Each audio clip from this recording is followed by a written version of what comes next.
ബഹുമാനപ്പെട്ട ഹൈക്കോടതി വളരെ ശക്തമായി നിരീക്ഷിക്കുന്നത് കൊണ്ടാണ് ശബരിമലയിലെ കള്ളന്മാരെല്ലാം കുടുങ്ങുന്നത് എന്നൊരു ധാരണയും അഭിപ്രായവും പൊതുവെയുണ്ട്. അത് ശരിയുമാണ്. എന്നാൽ അതിന് മുകളിൽ സുപ്രീം കോടതി ഉണ്ടല്ലോ എന്നായിരുന്നു നമ്മുടെ മുഖ്യമന്ത്രി ഉൾപ്പെടെയുള്ള ഇടത് നേതാക്കളുടെ ഒരു പ്രതീക്ഷ. എന്നാൽ ഒരു കാര്യം ഇപ്പോൾ തിരിച്ചറിഞ്ഞിരിക്കുന്നു. ഹൈക്കോടതിയേക്കാളും കലിപ്പിലാണ് ശബരിമല വിഷയത്തിൽ സുപ്രീം കോടതി. കള്ളന്മാരെ അങ്ങോട്ട് അടുപ്പിക്കുന്നില്ല.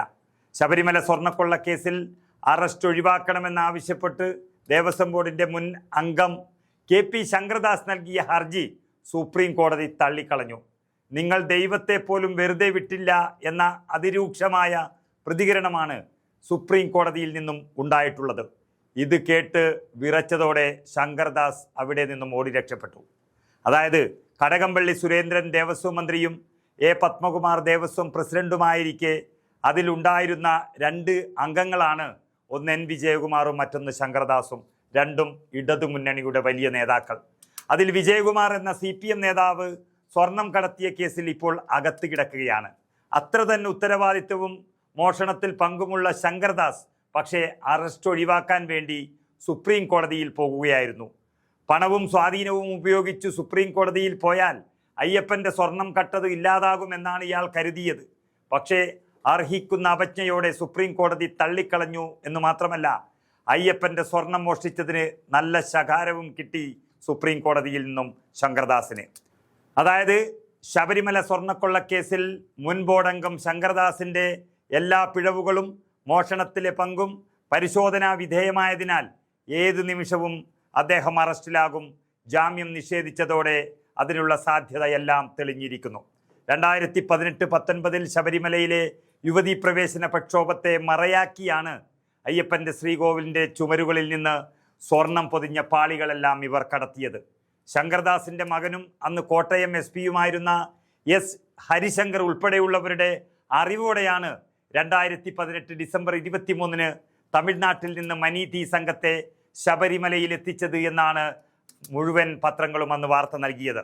മനീതി സംഘം സഞ്ചരിച്ച സ്വകാര്യ വാഹനം പമ്പയിലേക്ക് കടത്തിവിട്ട പോലീസിനെ ഹൈക്കോടതി ഡിവിഷൻ ബെഞ്ച് അതിരൂക്ഷമായിട്ടാണെന്ന് വിമർശിച്ചത്.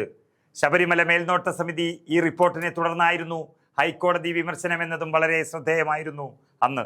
മാത്രമല്ല, ശബരിമലയിലെ ഏറ്റവും വലിയ പ്രതിഷേധത്തിന് ഇടയാക്കിയ ബിന്ദു അമ്മിണി, കനകദുർഗ എന്നീ യുവതികൾ മല കയറിയ സംഭവം, ശാരീരിക അസ്വസ്ഥത എന്ന പേരിൽ ആശുപത്രിയിൽ എത്തിച്ച ശേഷം ഇവരെ രഹസ്യ കേന്ദ്രത്തിൽ പാർപ്പിച്ച് 2019 ജനുവരി 2-ന് ഈ ശങ്കർദാസിൻ്റെ മകനായ ഹരിശങ്കർ IPSൻ്റെ നേതൃത്വത്തിലെ പോലീസ് സംഘമാണ് ശബരിമലയിൽ എത്തിച്ച് VIP കവാടത്തിലൂടെ സന്നിധാനത്തിലേക്ക് അതീവ രഹസ്യമായി കടത്തിവിട്ടത്. അന്ന് മുതൽ തന്നെ ശബരിമലയെ തകർക്കാൻ നിൽക്കുകയായിരുന്നു സഖാവ് ശങ്കർദാസ്. ഇതിനിടെയാണ് സന്നിധാനത്ത് നിന്ന് ശ്രീകോവിലിലെ കട്ടിളപ്പാളികളടക്കം ദ്വാരപാലക ശില്പങ്ങൾ വരെ കടത്തി കൊണ്ടുപോയത്. ഭക്തരുടെ ശ്രദ്ധ യുവതീ പ്രവേശവുമായുള്ള പ്രക്ഷോഭത്തിൽ കേന്ദ്രീകരിച്ചപ്പോൾ ഇതാണ് ഏറ്റവും നല്ല സുവർണാവസരമെന്ന് മനസ്സിലാക്കിയാണ് ഈ സ്വർണ്ണക്കൊള്ളയ്ക്ക് അന്നത്തെ ദേവസ്വം ബോർഡ് അനുമതി നൽകിയത്.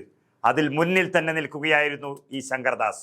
അങ്ങനെ അയ്യപ്പൻ്റെ ശബരിമല തകർക്കാൻ യുവതീ പ്രവേശനവും അതുപോലെ സ്വർണ്ണമോഷണവും നടത്തിയ മഹാനാണ് ഇപ്പോൾ സുപ്രീം കോടതിയിൽ അഭയം തേടിയത്.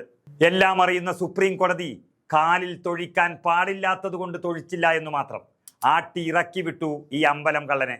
ജാമ്യം തള്ളിയതോടെ മുഖ്യമന്ത്രി പിണറായി വിജയൻ്റെ ഏറ്റവും വലിയൊരു വിശ്വസ്തൻ കൂടി ഏത് നിമിഷവും അകത്താകുമെന്ന് ഉറപ്പായിരിക്കുകയാണ്.